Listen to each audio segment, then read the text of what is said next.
Hey everyone, Golden Ninja 3000 here again.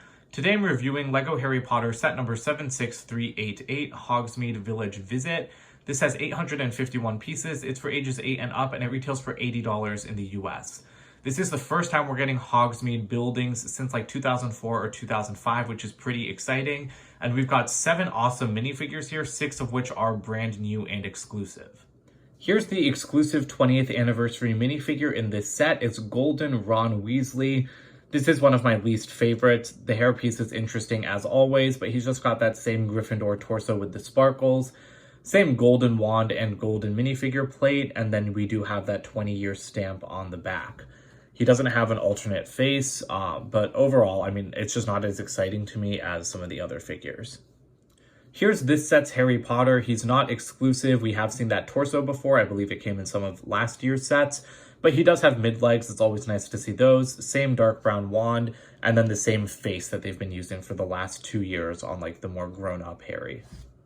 Next up, we've got a new version of Dean Thomas. This is really great because we last saw him in the minifigure series 1 back in 2018, so it has been a few years. And the torso print is really nice with that kind of like puffery winter jacket. He also has a dark brown wand, some nice back printing, and he does have a brand new double-sided face. I do really like this expression. I think it conveys a lot of personality.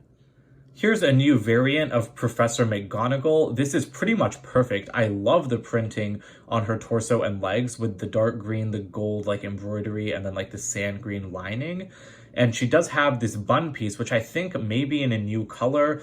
I haven't seen it in this color before, and it works perfectly for her. She does have some nice back printing, although sadly there is no printing down the back of the dress. Although I guess in a Harry Potter set, we should just be glad the front of the dress has any printing. And this face is returning from the January Hogwarts Moments sets, so it does have a reverse face on the back. This is Mrs. Flume, one of the 2 owners of Honeydukes. I really love this figure. I like the different shades of pink and purple. She's got lavender for the legs, and then like a lighter lavender for the torso, and dark pink arms. Very glad that she has leg printing because I feel like that wasn't super necessary, but it definitely improves the figure. Around the back, you can see some nice candy patterned back printing. And then she does have an alternate face, but this is the same one used for Helga Hufflepuff and Molly Weasley. I'm okay with it being used here. Honestly, I just wish that this wasn't also used for Mrs. Weasley, because having it used for like 3 characters in the same theme is kind of overkill in my opinion. This is Mr. Flume, the other owner of Honeydukes. Brand new torso and face, which is nice to see, and a little like lavender beanie. I have not seen the piece in that color before, so I definitely appreciate that. There's some pretty simplistic back printing, and then he does have an alternate face with, again, what I think is a very expressive expression, and then there's just a better look at his first face.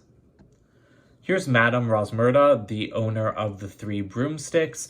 I love her torso printing.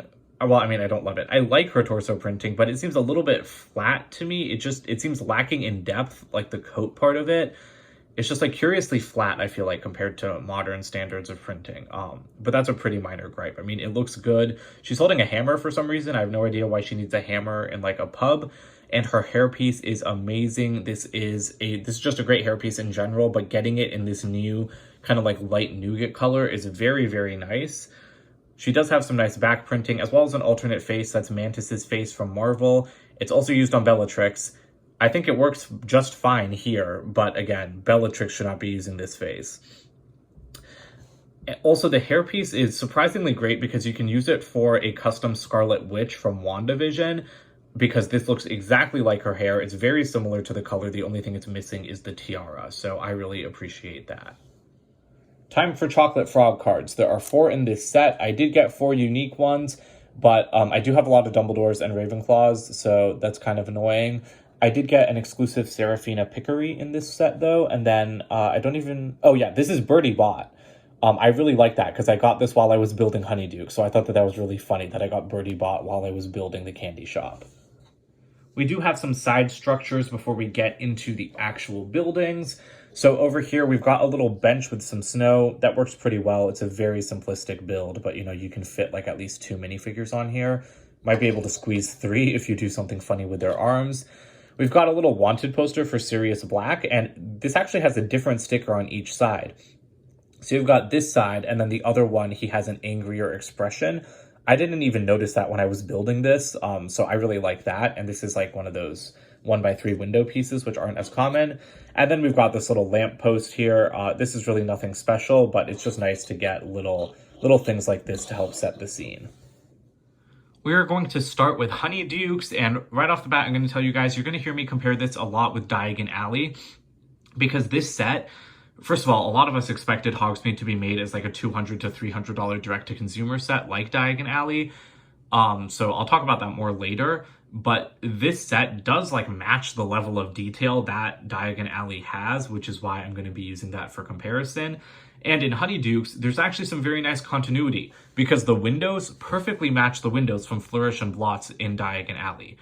Sadly, these are not printed. These are just like massive stickers, which is really irritating. But I mean, I do like that, you know, you have that continuity. So I'm going to just take you guys around the outside really quickly, and then we're going to start to zero in on some of the finer details of this set. So the front is probably my least favorite area for one main reason. These stickers.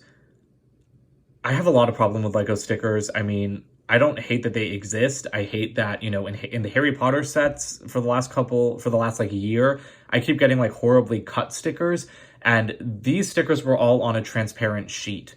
When colored stickers are on a transparent sheet, they don't have as much color behind them. So as a result, these are supposed to be bright pink. Like these should be like a similar pink to what's on Mrs. Flume's torso. Not quite that dark, but it's supposed to be like a bright, vibrant pink. And it's just faded out because it was on a transparent sheet. That's infuriating. Lego, like if you're going to do stickers, like so many stickers, like these should have been prints, not stickers. But I mean, if you're going to give us only sticker decoration for like all of the Honeyduke signage, it should be like actually the color that you advertise it as being on the box. So that's a major problem with me.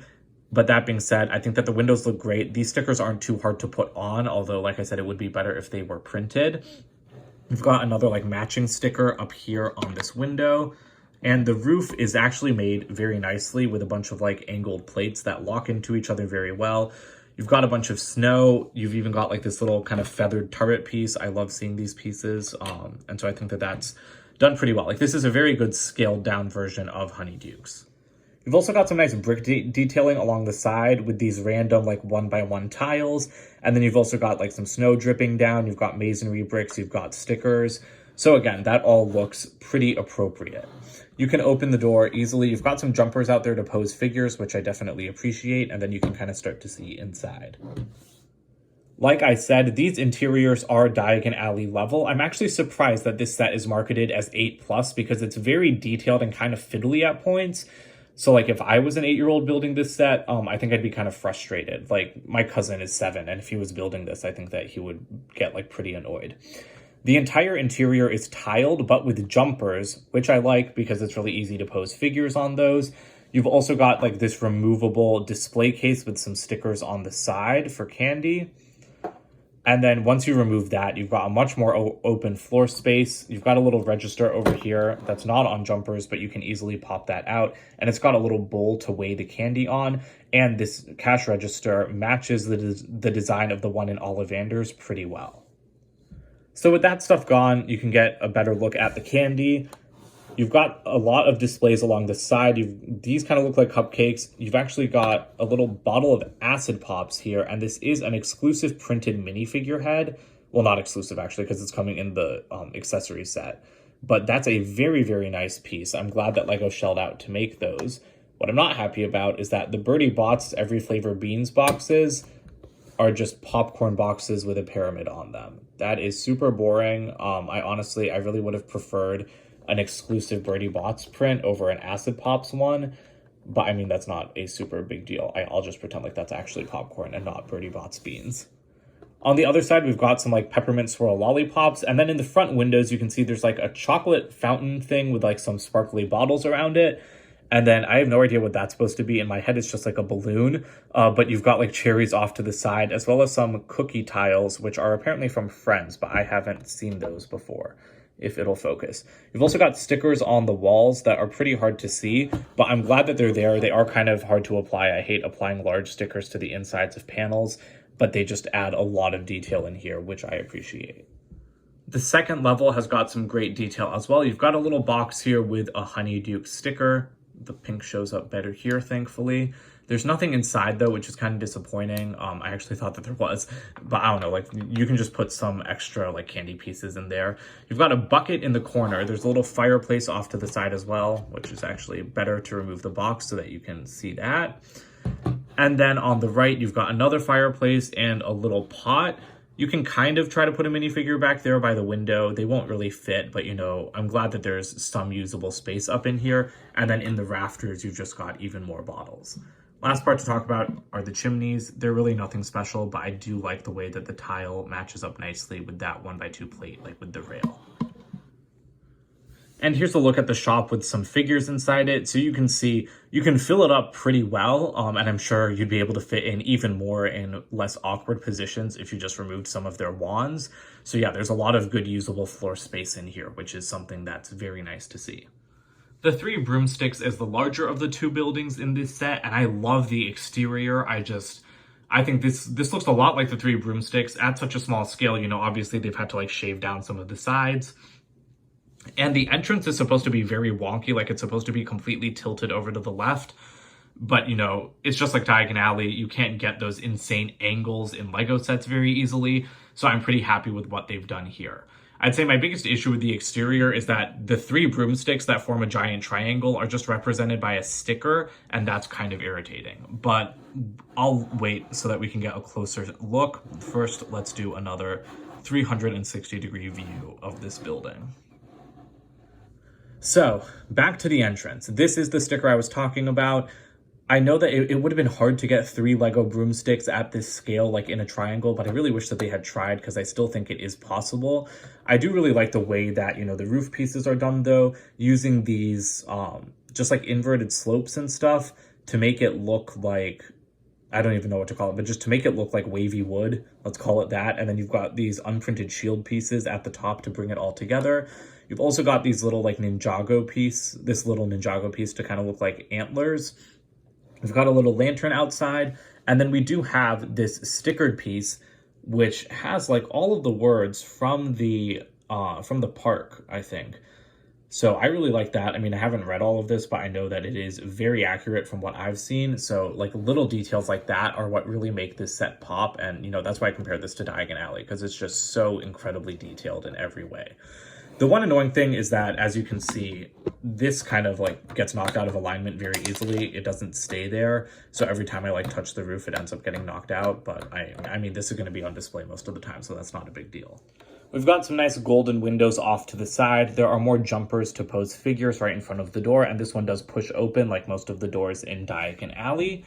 And then as for the rest of the exterior, we do have some snow. I wish that there was more though, because there's a ton of snow on the 3 Broomsticks in Universal. So I would have liked to see a little bit more, like the roof is mostly covered in snow. I do like the smoky windows, although it does clash a little bit with the gold on the rest of it. And then you do have kind of like this central section rising out of the middle. And then again, it just feels like there's too little snow up here. Although I do like the 2 like different height chimneys on the sides. Inside, I think that the ground floor is actually very spacious for such a small build. We've got like some shrunken heads on the door with a sticker. The sticker's kind of annoying because it's such a weird shape, so it's kind of hard to center. Then we have a little like wizard portrait up on the wall. We've got a large table here, so that's great. And then as you can see, we do have a couple mugs of butterbeer using that piece from the CMF Series 2 with now like a white stud on top to represent the foam. That's great. I'm really glad that we get a couple of those cups, although I definitely wouldn't have said no to a couple more. And then we've got a bottle over there, a candle. You have like this pretty nice build for like kind of a reception desk. And there's like a little rug suggestion here for Rosmerta to stand on. We've got stickers at the back, just like Honeydukes. You can see there's a butterbeer sign back there, if this will focus. And then you've got broomsticks on the wall. I really like the detailing down there that it adds. Because again, these stickers are quite hard to see, but I think that they do provide a lot of welcome detail in such a confined space. Up top, you've got like a very nice homey area, and this is where you can have, you know, Fudge and McGonagall and Rosmerta talk about like Sirius Black and have Harry like spy on them. You've got a little bit like mistletoe or holly or something above the fireplace along with a cup. Again, it feels very homey, which I definitely appreciate. And you've got a very nice sized fireplace. Back here, there's a very comfy looking chair and then more broomstick art on the wall. There's a little stool, a little table that the windows are actually connected to.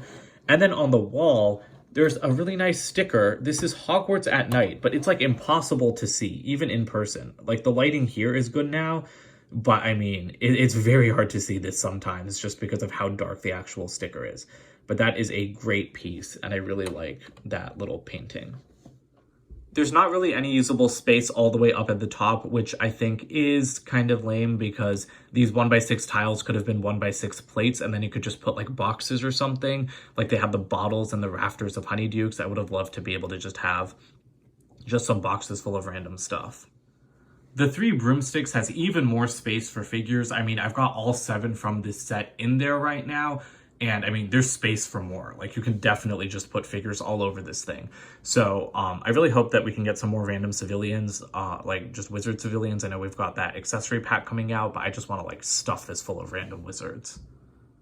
We've got some great extra pieces here because we've got like all the extra treats from Honeydukes. We've got fire, we've got a bunch of wands, we've got just nice pieces like that. And then we even have the bowl. Sorry, I was trying to think for a second, but yeah, the bowl piece is very nice to get an extra of because these are not very common at all. So I'm pretty happy with this selection. Here's the box for this set. It's really beautiful. I love like seeing all the other buildings behind these two. And I mean, choosing to set it kind of at dusk rather than during the day was very nice. On top, we've got a really nice scene with all of the figures. On the side, we do have that goldenrod advertisement, and then around the back, it shows you the interior. And like I said, I just really love this set. It gives off very good vibes. Here are the instruction manuals for this set. They are indeed separate. At the back of this one, I don't think you have anything. Yeah, no ads at the back of this one, but then this one does have a Rebuild the World campaign there. And then we've got the other Harry Potter ads over here for Connected Hogwarts, and then, of course, the Chocolate Frog cards. So now that we're wrapping up the review, I have a lot of things I want to talk about with this set. For $80, this is fantastic. I was unsure about the price at first, but you know what? If you look at these builds separately, how much would I pay for the 3 Broomsticks? I'd easily pay $50 for that, and Honeydukes is easily like another $40 set. So I think that this is pretty fantastic value for $80. The thing is, especially with the minifigures are amazing, and I love that we actually got proper shopkeepers for these buildings because we didn't get enough shopkeepers in Diagon Alley, which is one of my principal annoyances with that set.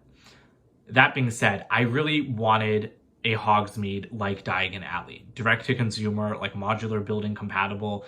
That's what I wanted. This is more like the Winter Village sets, which is still great. That's why I'm struggling, because it's like, personally, I would want a $250 to $300 Hogsmeade set because I can afford it and I want that level of detail. But not everyone can afford that, and so this is much, much better for most people because it's cheaper and more affordable, and it's still a fantastic set with a lot of detail.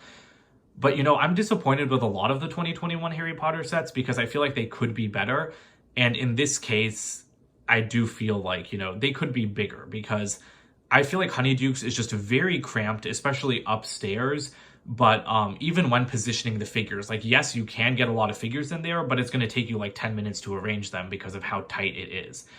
And I'm kind of disappointed with that. There's not as much like candy as I would have wanted. Like, you don't actually get Bertie Bott's beans and stuff like that. So I don't know, like that kind of irritates me. And that's why I've actually got my own plan to do something to this set. So as you can see, I've gone ahead and I've bought 2 more copies of this set. Both of those are still sealed, and I am going to modify this. I'm going to make each of these like 2.5 times the size, and I'm going to kind of Diagon Alley or modularify it. So I'm going to put them on base plates, make them compatible with Diagon Alley, and make them as screen accurate as possible. I'm very excited to do this. I haven't like modified a set this extensively in quite some time, because the 3 Broomsticks is pretty accurate except for just like more stuff on the side. But Honeydukes is, you know, like it's missing like a whole kind of like half of the building because it's not as symmetrical as the 3 Broomsticks. So this is a good set for $80. If you want a Hogsmeade set, definitely buy this. It's great. But I mean, I decided to do this. I ordered these other 2 sets while I was halfway through the first bag on Honeydukes because I liked it but it just really irritated me that it was so small. So let me know what you guys think of this set. I'm honestly, this expansion plan probably isn't going to be done until like mid to late July, so don't hold your breath on that because I'm like very busy this summer. But that's it for today. So don't forget to comment, like, and subscribe, and I'll see you guys with more videos soon. Bye for now.